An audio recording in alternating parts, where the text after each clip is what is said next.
Welcome again to our YouTube channel this morning. This is Meet UK, the Beacon Master, and here we go again with our weekly briefs, guys. Like I do promise, here we shall keep you checked and nothing shall go unnoticed. So guys, today we have a lot more for you in store, and thank you once again for choosing Yankees TV and for walking the talk with us. Like I always say, we do love you so much. So guys, straight to our discussion of today. Like I was saying, it is not the first time, guys. I'm always saying this. I've said this once and again, that politics is a dirty game. Why do we mean a dirty game? There are things that happen in politics that even science cannot explain. And this is why I've always advised my fellow Kenyans never to take politics and put in their hearts, because it will really hurt you. So guys, we have all seen what happened and we are all on the knowing, but at Yankees TV, guys, we want to do a critical analysis of the happenings. Kenya is in surprise, the East Africa is in surprise, the world and Africa in general, people are in surprise because they take politics and put in their hearts. We always say in politics, number one, we don't have permanent enemies. You are my enemy today, tomorrow we are working together in a collusion. Number two, in politics, it's purely governed by personal interests. That is, you see, people talk about when we sit on a round table, when we are looking at, you see, looking at the big cake, then we ask, what have you brought on the table? How many followers do you have? What are you? The question here is, what are you bringing on the table? So guys, we say politics is purely governed by interest. I don't want to say personal, but to say interest. Number three, which is the last, politics is still a dirty game. Why? It is all along governed by betrayals. You see, today we are together, tomorrow you are still an enemy.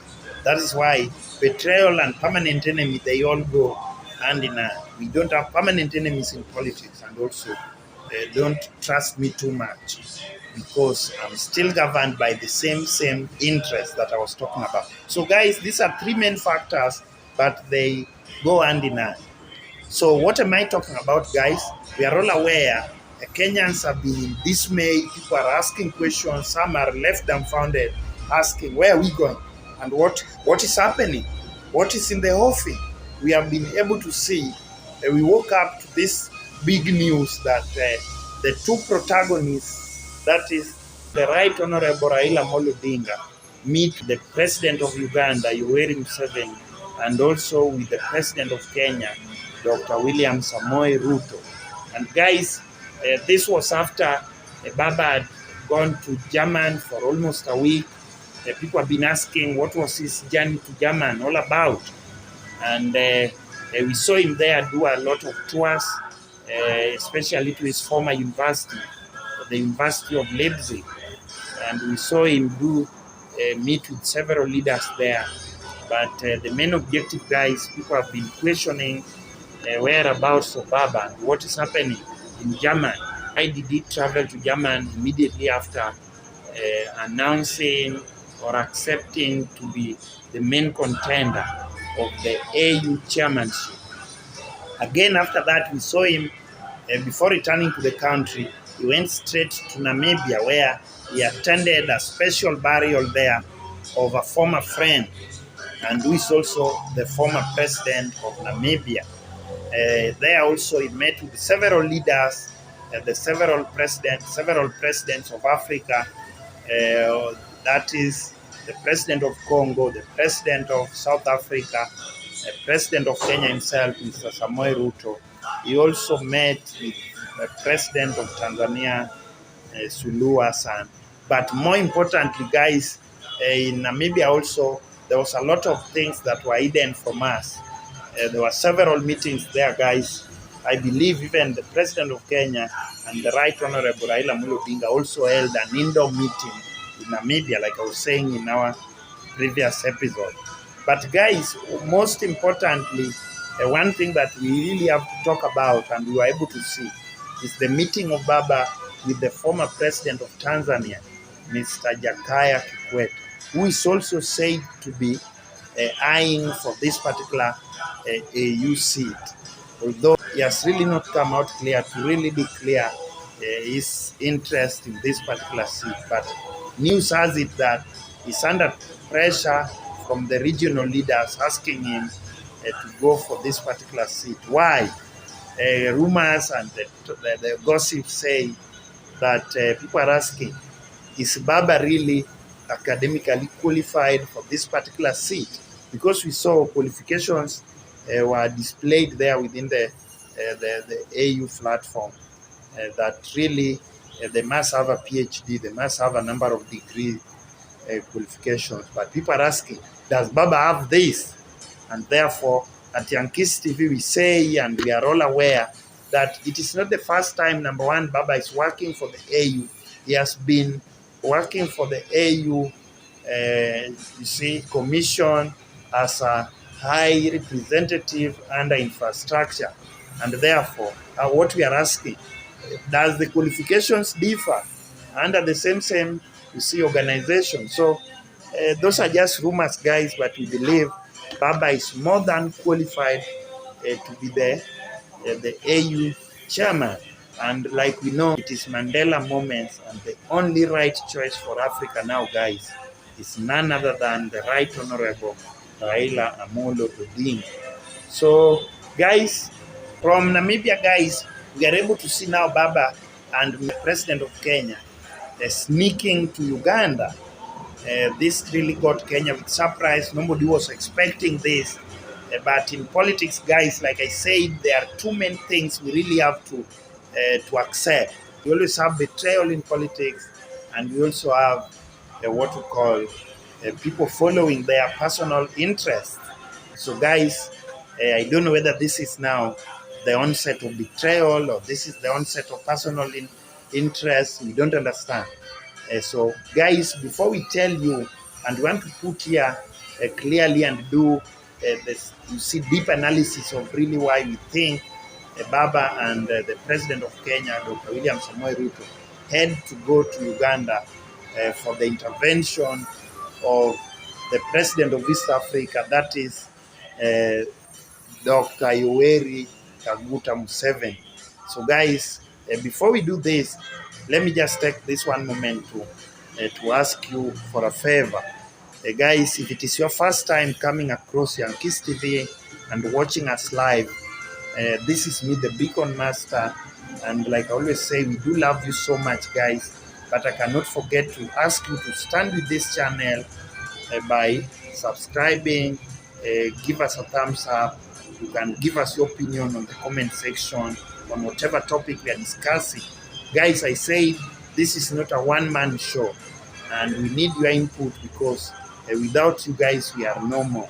At Yankees TV, guys, I still take this opportunity to thank all the returning viewers and their subscribers. Guys, may God of gods, continue blessing you and all your families. Straight back to our discussion, guys. We want to reveal unto you why we think Baba and Dr. William Samoei Ruto had to go and meet the president of East Africa, and that is none other than Kaguta Yoweri Museveni. Remember, Museveni is now the president of East Africa. He has been a leader. You see, I think he's the long-serving president, if not in Africa, then in East and Central Africa, almost sitting 35 to 40 years in leadership. So, guys, why do you think Baba and Ruto had to go for a meeting in Uganda? And how could they really, Kenyans, I always tell you this, we should never put politics in our, in our heart, because we shall be hurt every now and again. Politics, there's what we call betrayal. Politics, there are no permanent enemies. Politics, there's what we call personal interest. And therefore, those are the three main things that governs politics. And like we saw it last time, the former president, Mr. Uhuru Muigai Kenyatta, was in power, and Uhuru and Raila Amolo Odinga also are not really seeing eye to eye by then. But who knew? Who could ever thought that Baba and Uhuru could still work together? And truly, finally, that was the same thing that we saw under the courtesy of the handshake. And therefore, that also changed totally the political alignment in Kenya up to date. So, guys, is this another onset of another occurrence that will really shape and change the political alignment in Kenya? That is my question. So, guys, go to the comment section and tell us, having in mind the handshake of Baba and the former president Uhuru Muigai Kenyatta, this is another handshake in the offing coming between Baba and the president of Kenya, Dr. William Samoei Ruto. And is it really, you see, what do you think? Is it possible that these two duos are going to have a remarkable handshake? And will this have an impact in the political arena of Kenya? Then what follows from here are so many other questions, guys. If this is what will happen, then what do you think? What will happen to the Azimio, other members of Azimio? Where will Kalonzo be? What about Kalonzo? What about Martha Karua? And leave alone that, if Ruto decides to go into handshake with Right Honorable Raila Amolo Odinga, what about the Vice President, Gachagua? What about Wetangula? Because these are the protagonists, people who are always put politics in their hearts. They have never realized that this is just a game of interest. Politics is all about betrayal, and politics do not have permanent enemies. So, guys, before I give you the 4 main reasons why I think Right Honorable Raila Amolo Odinga, William Ruto, the doctor, and also the president of the Republic of Uganda had an indoor meeting where they went to Uganda to meet with the president of Uganda in his rural home.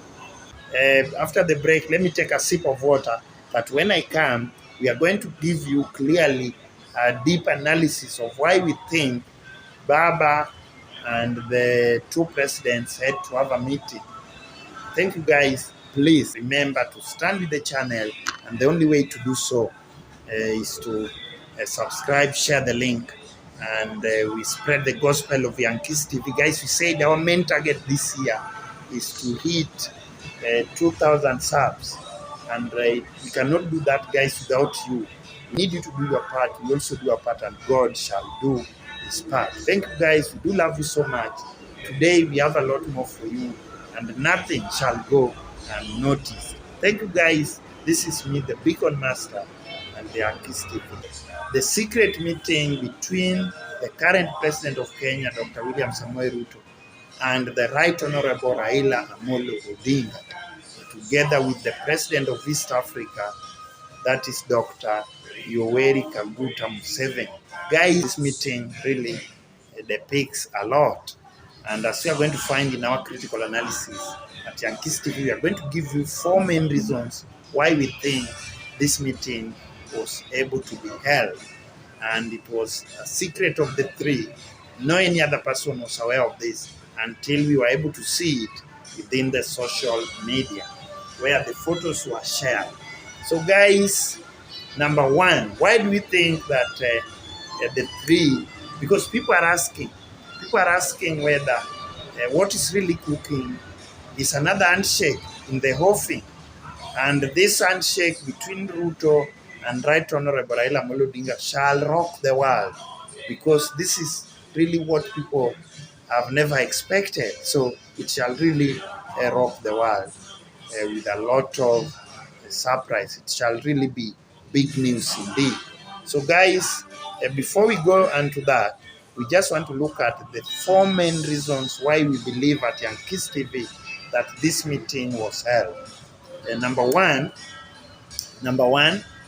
of course, we have been having some tension between Kenya and Uganda business-wise, where Uganda all along has been using the Kenyan pipeline for the sake of transporting its oil.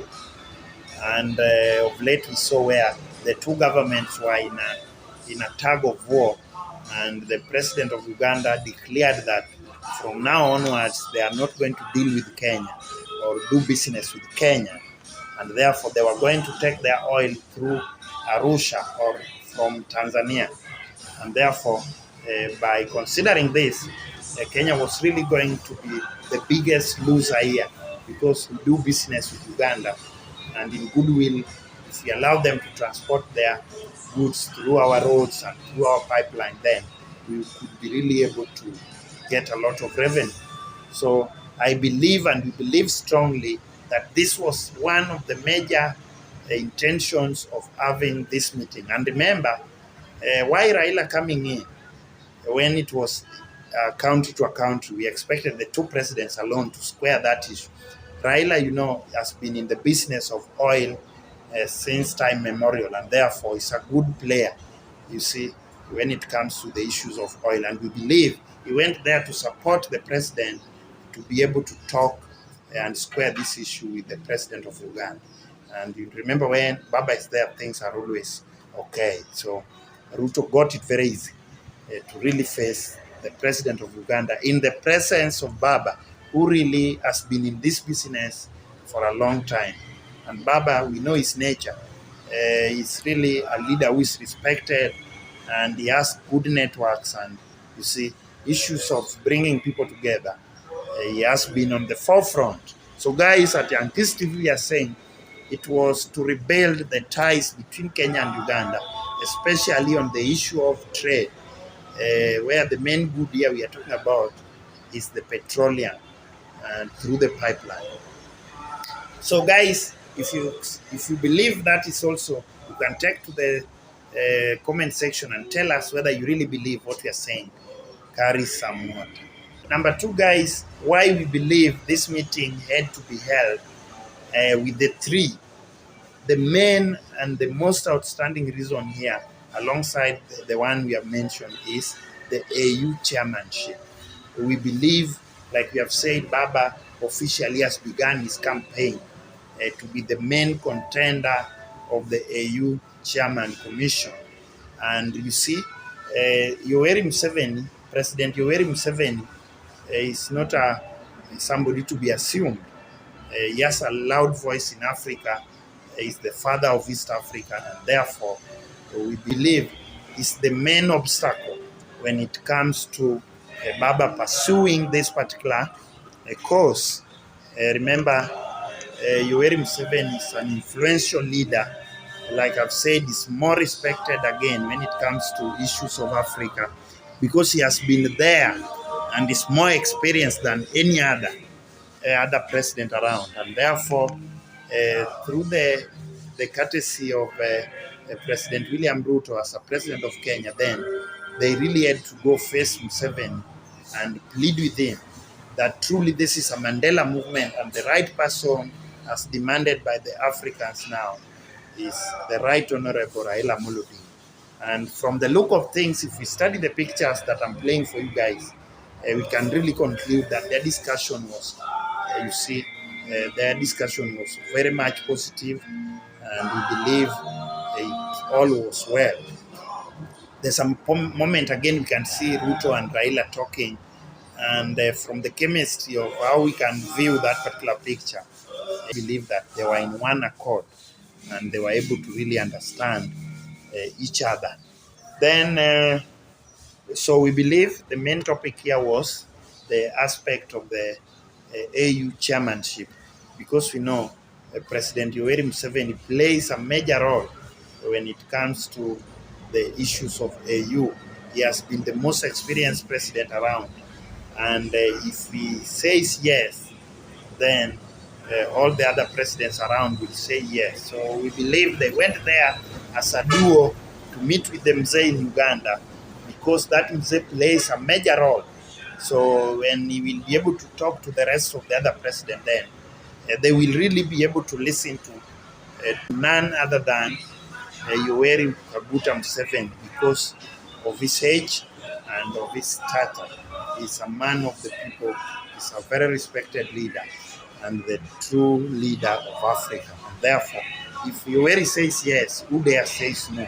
So guys, we believe that was the main reason why they had to go as a duo to face the president of Uganda. And we believe all was well, as we are able to see from the pictures of the interaction.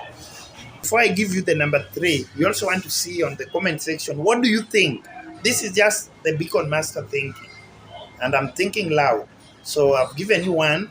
It was all about the ties within the two nations regarding the petroleum transportation. Number 2, we have said the main reason really we believe why they had to go, 2 of them face the other president, was the AU chairmanship. Baba's kicked off his campaigns and is very much strategic. He knows what step to take and where to go next. He was in German, of course. People, we still don't know really why he went to German, but we saw him there twice, university, and maybe he went there to put his record straight. Then number 2, when he returned, he went to meet with the world leaders in Namibia. He was able to meet a lot of leaders there, the right people there, the president of South Africa. And guys, news has it that, of course, the president of South Africa is a very good friend and close ally of Mzee Raila Odinga, and insisted that Baba was to attend this burial as a way of meeting with the leaders regarding his AU, bid. And former president of Tanzania also attended this meeting. And the news has it that this was a platform for them to start campaigning publicly for Jakaya Kikwete. And the Baba was there with the inside information, and he went there straight to curb it all, or to cover it all. And therefore, really we believe none of the issue of AU regarding Jakaya Kikwete came up. People were able to see Baba on the limelight for the sake of wooing them to rally behind him. And also they were able to carry out a meeting with Jakaya Kikwete, which we said here in this channel was very positive. Why? We cannot afford to have 2 lions of the East Africa, being the main contenders in this particular AU chairmanship, because they shall divide their votes, and that one shall really be a disadvantage to both of them. Back to our discussion, guys, on our 3rd reason as to why there was this special meeting between the 3, that is the president of Kenya, the president of Uganda, and the Right Honorable Raila Odinga. So guys, at number 3, we are saying, like I began, I said, the 3 have never been so much seeing eye to eye. I'm not saying they have been great enemies. No, we don't have permanent enemies in politics. They have never been so much seeing eye to eye, but and therefore, this was a great opportunity. In line with the first reason, in line with the second reason, they also took this as a way of rebuilding their relationship. Dr. William Samoei Ruto with the president of Uganda also have never been very good friends, although long time they used to be. But since he took power, things have never been right for the 2. So we believe this was also an opportunity for the 2 to rebuild and renew their relationship, because unity is strength and division will fall. And the same to Ruto and Raila. Also, Ruto is a student of Mzee Raila Odinga, and therefore this was also a great moment for them to be unified again in the same cause, now that they have one intention here, to unify this country by unifying the leaders first. So this was a great opportunity for the 2 also to forget about the past and forge ahead, because the future is more important than anything for now. So guys, I believe this was also another forum for them to reunite under the same cause. The same applies again to Raila and Kaguta Museveni. they have also never been really true friends as such, because most Kenyans have always believed that Raila Amolo Odinga has been denied this win of presidency through the assistance of Yoweri Museveni. So those are just myths, of course. People have been saying all along he has been assisting since the days of Kibaki, that Yoweri Museveni has been assisting the current government to eliminate Raila Amolo Odinga from being the president. Of course, they always know Baba really believes for the better of Africa and for the betterment of Kenya. So maybe we don't know the truth about this, but we believe this was a way of also reuniting all of them, the three, forget about their past and forge ahead for the sake of a better Africa and a better East Africa. So guys, that is our third reason why we believe this meeting had to be held, as a way of doing what we call unifying the leaders. You see, doing what we call reconciliation. You know, when the citizens are going to see leaders and important leaders like them reunite and do what we call reconciliation, then it goes down even to the citizens. And of course, some will feel betrayed, some will feel like, no, this is not the right. But the overall objective and the major objective here is to fully reconcile the two countries. And again, the leaders of the same countries are also reconciling themselves. And by so doing, they are unifying the people. So guys, here at Yankees TV, we also support this move. If the main intention here is for the good of all of us and Africa in general, then we say, through the leadership of Kaguta Museveni, Mzee wa East Africa, then we say it is better they do so much of such meetings as a way of unifying our country and as a way of instilling peace in Africa. Remember the obligation Baba has now that he's going to face the leadership of Africa. Then one main objective in Africa is peace and unity. And you cannot go do something before you clear with your own home. So we need to have peace in East Africa. We need to have peace in Kenya. We need to have peace in Uganda. We need to have peace in East and Central Africa. Then we shall do the same to the whole of Africa and the world at large. So guys, that is our third main reason why we think the duo had to go and meet with the president of East and Central Africa, Yoweri Museveni. Last but not least, what do you think the reason for their meeting? What do you think? So guys, at number 4, the fourth reason, I really want to leave it unto you to find out really why do you think these three had to hold a meeting. I'm going to leave it to you. As a good teacher, we don't need to do everything for the student, but we believe the three main reasons among the 4, which are the most important, we have highlighted for you guys, starting from rebuilding the ties between the two nations regarding the issues of trade, oil pipeline, and all that. Number 2, the main and the most important one was the Baba's AU chair bid. The third one, guys, which is not the last, this was an opportunity of, you see, rebuilding interpersonal relations among the leaders and also among the citizens of this particular region, where they were able to reconcile and forge ahead. But the fourth reason, guys, I want to leave it unto you. But when we come next, I'll give you feedback from what I shall have seen within the comment section. People saying could be the fourth reason as to why they were able to meet. For now, guys, I just want to take this opportunity to thank you so very much for walking the talk with the Beacon Master, for standing with this channel, Yankees TV. I said here we need, you see, we need your support for the growth of this channel. We grow as a family. We grow together because the future is more brighter than where we have come from. But all this is only possible when we come together to assist each other. The only way you can stand with the Beacon Master and the channel at large. Just subscription, spread the gospel, be an ambassador, ask other friends to stand with the Beacon Master, because we still have a lot more here. We want to do all sorts of things. We want to train children.